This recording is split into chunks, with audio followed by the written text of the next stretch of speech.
All right, welcome back to the garage. Today, if you can't tell, hopefully is engine in car day.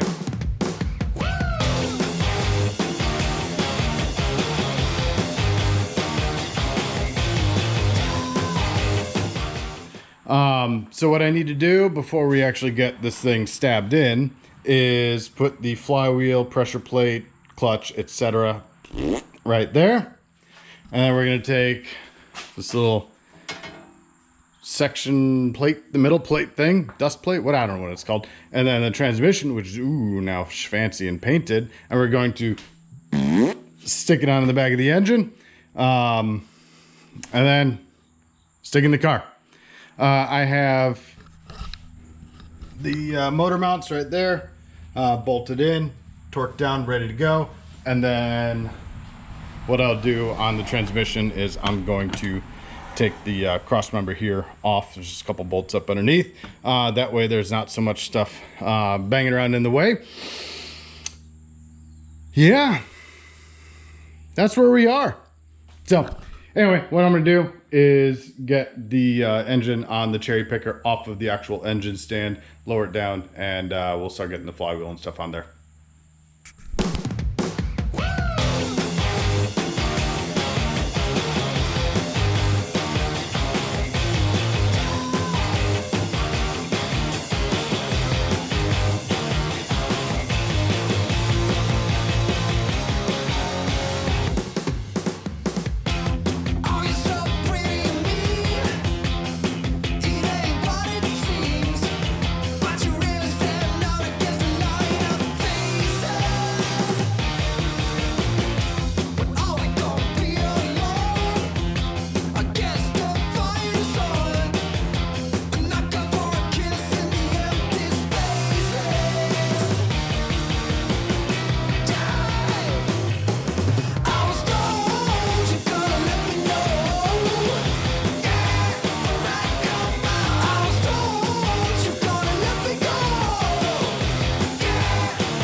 All right, cool. So the flywheel only goes on one way, right? The holes aren't drilled perfectly symmetrical to each other.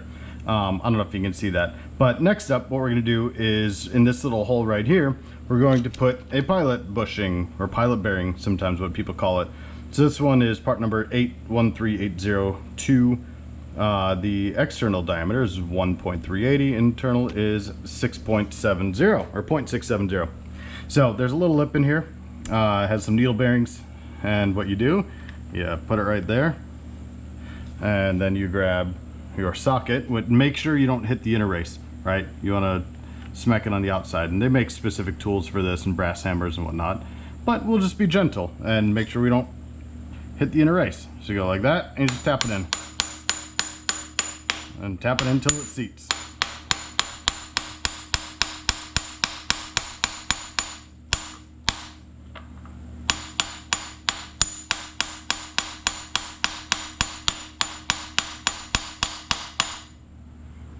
All right, almost there.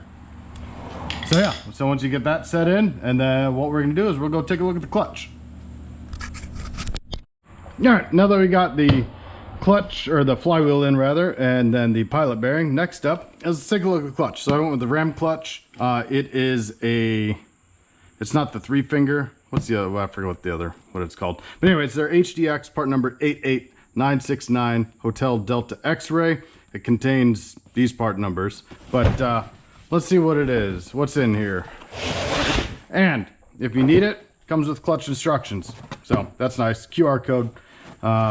Make sure you don't have any data stolen or anything. And more importantly, a sticker. I'm gonna have so many stickers after this project.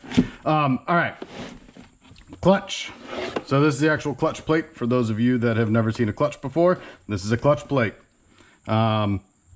Yeah, that's it. All right, let's see what else we got in here. We have, let me find somewhere clean to put this. How about right here?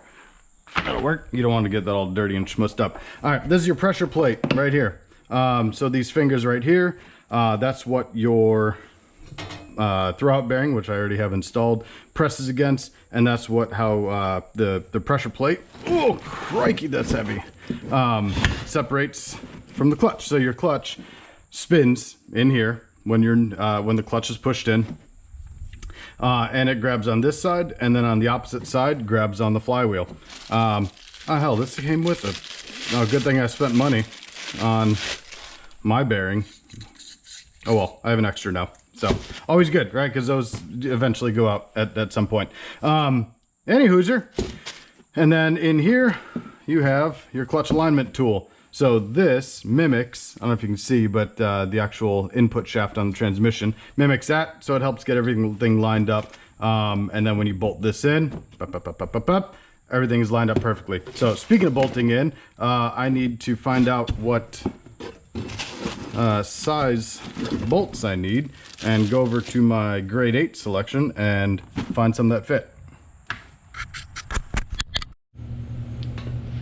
All right, cool.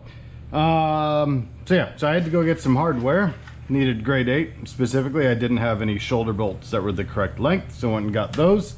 Next up is we're going to take the clutch disc, and typically there'll be a mark on here somewhere that says transmission side or engine side or something along those lines. But looking up the instructions, the side with the hub right here is the transmission side. So what I'm going to do, I'll take my alignment tool, it'll pop right through there. I'm going to use that. And by the way, I've cleaned flywheel as well as the pressure plate really well with brake clean, and I've been careful to keep the clutch disc itself clean as well. Cool, so that'll just kind of hold on there for a second. Oh man, it's a little heavy. So these only get torqued to 20 to 25 foot-pounds. So what I'm going to do is I'm going to toss a little dab of blue Loctite on them. There we go. Cool. And then, oh man, this thing is so flippin' heavy. We'll toss that guy in there. This will come up and start kind of hand threading that bolt in. And then what I'll do is I will realize that I ain't lined up, so I put it in the wrong hole. That's what she said. No lewd jokes, anyone. This is serious business. Serious business. I just shifted it over. That's fine. So I'll just stick it in the same hole.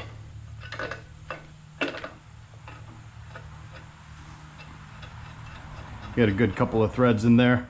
All right, now things are lined up. Stick that guy in there, and then we'll just work our way around. On these especially, right, you don't want to be using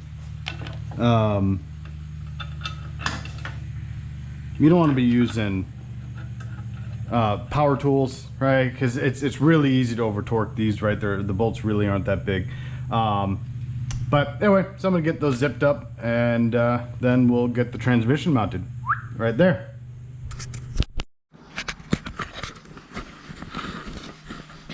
That was probably the least interesting, least informational, and least detailed engine install video in the history of everything. But so I was in the midst of getting everything prepped and whatnot. And then my wife came home, and we started chatting. She's helping me out. And maybe I'm a weirdo, right? Because this is kind of my deal. I don't really want to put her out there and put her on camera and all that stuff. I don't know if that makes me weird or not, but either way, she was super helpful and got the engine in. It was pretty straightforward. It really wasn't exceptionally difficult. I did have to cut these off just based on some of the constraints that we had. Which I needed to take them off anyway, and then touch up a little paint. So that, and then just had a little scratch right here. That was really the only hiccup. Other than that, went in just fine. I have the adjustable motor mount, so it shifts left and right and front to rear. I use the transmission mount to locate the front to rear because that is immobile. And then I just want to make sure everything is centered here and headers aren't hitting on anything. It's really, really tight, as for those of you that have worked on these cars before. Really snug in here, but looks like everything clears just fine on the passenger side. Then if you come over here on the driver's side, same deal, right? It clears barely, but it clears. That's all that matters. And then up and over the steering box. So that's the engine in. I know, not super detailed. I apologize about that, but you know, separation of church and state and all that. But anyway, that's it. Now I need to hook everything else up and wire it up and put the hood back on, all that stuff. But anyway, like, comment, subscribe, yada, yada, yada, yada. YouTube, do YouTube things. Anyway, I'll talk to y'all later. Bye.